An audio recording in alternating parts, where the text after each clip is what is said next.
ನಾಳೆ ಆಗಸ್ಟ್ 13 ಕರ್ನಾಟಕ ಬಂದ್ಗೆ ಕರೆಯನ್ನ ಕೊಟ್ಟಿರುವಂತಹ ದಿನ. ನಾಳೆ ಬಂದ್ ಆಗುತ್ತೋ ಇಲ್ವೋ ಅನ್ನುವಂತಹ ಚರ್ಚೆಯ ಮಧ್ಯೆಯೇ ಬಂದ್ಗೆ ಕರೆಯನ್ನ ಕೊಟ್ಟಿರುವಂತಹ ವಾಟಾಳ್ ನಾಗರಾಜ್ ಬಂದ್ ವಿಚಾರವಾಗಿ ಸ್ಪಷ್ಟಪಡಿಸಿದ್ದಾರೆ. ಏನೇ ಆದ್ರೂ ನಾಳೆ ಬಂದ್ ಆಗೇ ಆಗತ್ತೆ ಅಂತ ಹೇಳಿದ್ದಾರೆ. ಅಂದಿನ ಸಭೆಯ ವೇಳೆ ಎಲ್ಲಾ ಸಪೋರ್ಟ್ ನೀಡಿದ್ರು, ಇವತ್ತು ಬೆಂಬಲ ಇಲ್ಲ ಅಂತಿದ್ದಾರೆ. ಯಾಕೆ ಗೊತ್ತಿಲ್ಲ. ರಾಜ್ಯದ ಒಳಿತಿಗಾಗಿ ಬಂದ್ಗೆ ನಾವು ಕರೆ ಕೊಟ್ಟಿದ್ದೀವಿ, ಎಲ್ಲರೂ ಬೆಂಬಲ ನೀಡ್ತಾರೆ ಅನ್ನುವಂತಹ ವಿಶ್ವಾಸವನ್ನ ವಾಟಾಳ್ ನಾಗರಾಜ್ ವ್ಯಕ್ತಪಡಿಸಿದ್ದಾರೆ. ಬಂದ್ ವಿಚಾರವಾಗಿ ಮಾತನಾಡೋದಕ್ಕೆ ನಮ್ಮ ಜೊತೆ ಕನ್ನಡ ಪರ ಹೋರಾಟಗಾರರಾದ ವಾಟಾಳ್ ನಾಗರಾಜ್ ಅವರಿದ್ದಾರೆ. ಸರ್, ನಾಳೆ ಬಂದ್ ಬಂದ್ ಬಂದ್ ಇರುತ್ತಾ ಇರಲ್ಲ? ಇರುತ್ತೆ. ಕರ್ನಾಟಕ ಬಂದ್ ಇದ್ದೇ ಇರುತ್ತೆ. ಯಾವ ರೀತಿ ಬಂದಿರುತ್ತೆ? ಯಾವೆಲ್ಲ ಸಂಘಟನೆಗಳು ನಿಮಗೆ ಬೆಂಬಲವನ್ನ ಕೊಡ್ತಾ ಇದ್ದಾರೆ ಸರ್? ಇಡೀ ಕರ್ನಾಟಕದಲ್ಲಿ ಸುಮಾರು 2300ಕ್ಕೂ ಮೇಲೆ ಕನ್ನಡ ಪರ ಸಂಘಟನೆಗಳು ಬೆಂಬಲವನ್ನು ಕೊಟ್ಟಿದ್ದಾರೆ. ಸರ್, ಅವತ್ತು ವುಡ್ಲ್ಯಾಂಡ್ಸ್ ಹೋಟೆಲ್ ಅಲ್ಲಿ ಏನ್ ಚರ್ಚೆ ಆಗಿತ್ತು? ಸರ್, ನೀವಿರ್ಲ್ವಾ? ಬಂದಿರಲ್ಲ?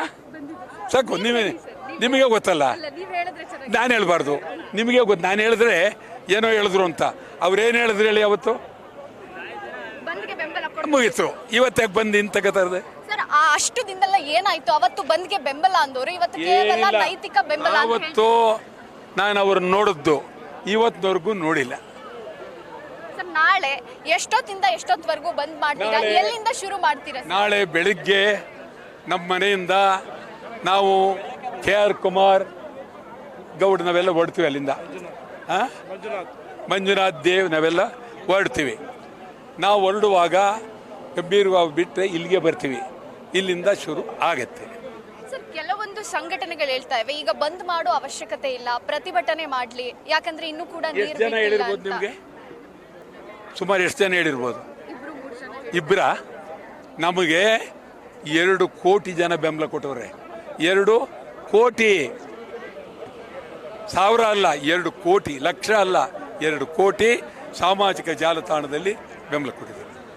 ಸರ್, ಬಂದಲ್ಲಿ ಏನೇನ್ ಇರುತ್ತೆ ಏನೇನ್ ಇರಲ್ಲ ಅನ್ನುವಂಥದ್ದು ಬಂದು ಆಸ್ಪತ್ರೆ, ಔಷಧಿ ಅಂಗಡಿ, ಆಂಬುಲೆನ್ಸ್ ಇವೆಲ್ಲವೂ ಇರುತ್ತೆ.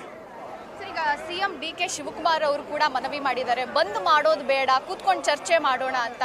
ನನಗೆ ಶಿವಕುಮಾರ್ ಬಗ್ಗೆ ಒಂದು ಒಳ್ಳೆ ಗೌರವ ಬಂತು. ನಮ್ಗೇನು ಇದುವರೆಗೂ ಯಾವ ಮೂಲಕ, ಪೊಲೀಸ್ ಮೂಲಕ ಆಗಲಿ ಇನ್ನೊಂದು ಮೂಲಕ ಆಗಲಿ ತೊಂದರೆಗಿಂದರೆ ಏನಿಲ್ಲ.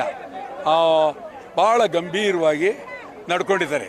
ಅದರಿಂದ ನನಗೆ ಅವ್ರ ಬಗ್ಗೆ ಭಾಳ ಗೌರವ ಇದೆ. ಅದೇನೇ ಇರಲಿ, ಮುಖ್ಯಮಂತ್ರಿ ಅಂದಮೇಲೆ ನಮ್ಗೆ ಎಷ್ಟೇ ಸ್ನೇಹಿತರಿದ್ರು ಗೌರವ ಕೊಡಬೇಕು. ಇದುವರೆಗೂ ಏನೋ ಒಂದು ಸಣ್ಣ ಇದನ್ನು.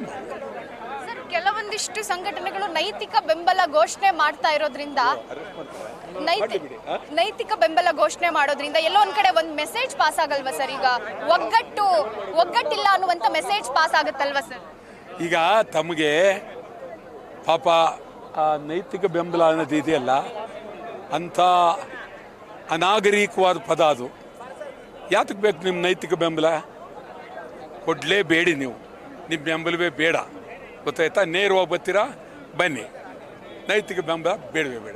ಯಾರ ಬೆಂಬಲ ಇದ್ರು ಇಲ್ಲ ಅಂದ್ರೂ ನಾಳೆ ಬಂದ್ ಪಕ್ಕ? ಖಂಡಿತ, 100ಕ್ಕೆ 100 ಪಕ್ಕ ಪಕ್ಕ ಪಕ್ಕ. ಬಾಪ. ಇದು ವಾಟಾಳ್ ನಾಗರಾಜ್ ಅವರು ಹೇಳ್ತಾ ಇರುವಂತ ಮಾತು. ಯಾರ ಬೆಂಬಲ ಕೊಟ್ಟರು ಕೊಟ್ಟಿಲ್ಲ ಅಂದ್ರೂ ನಾಳೆ ಬಂದ್ ಮಾಡೇ ಮಾಡ್ತೀವಿ, ಯಾರ ನೈತಿಕ ಬೆಂಬಲದ ಅವಶ್ಯಕತೆ ಕೂಡ ಇಲ್ಲ ಅನ್ನುವಂತ ಮಾತನ್ನ ಹೇಳ್ತಾ ಇರುವಂತದ್ದು. ವಿಡಿಯೋ ಜರ್ನಲಿಸ್ಟ್ ಮಧು ಜೊತೆ Chandana Shetty, news first Bengaluru. News first ನಿರ್ಭೀತಿಯಿಂದ ನಿಮ್ಮ ಪರವಾಗಿ.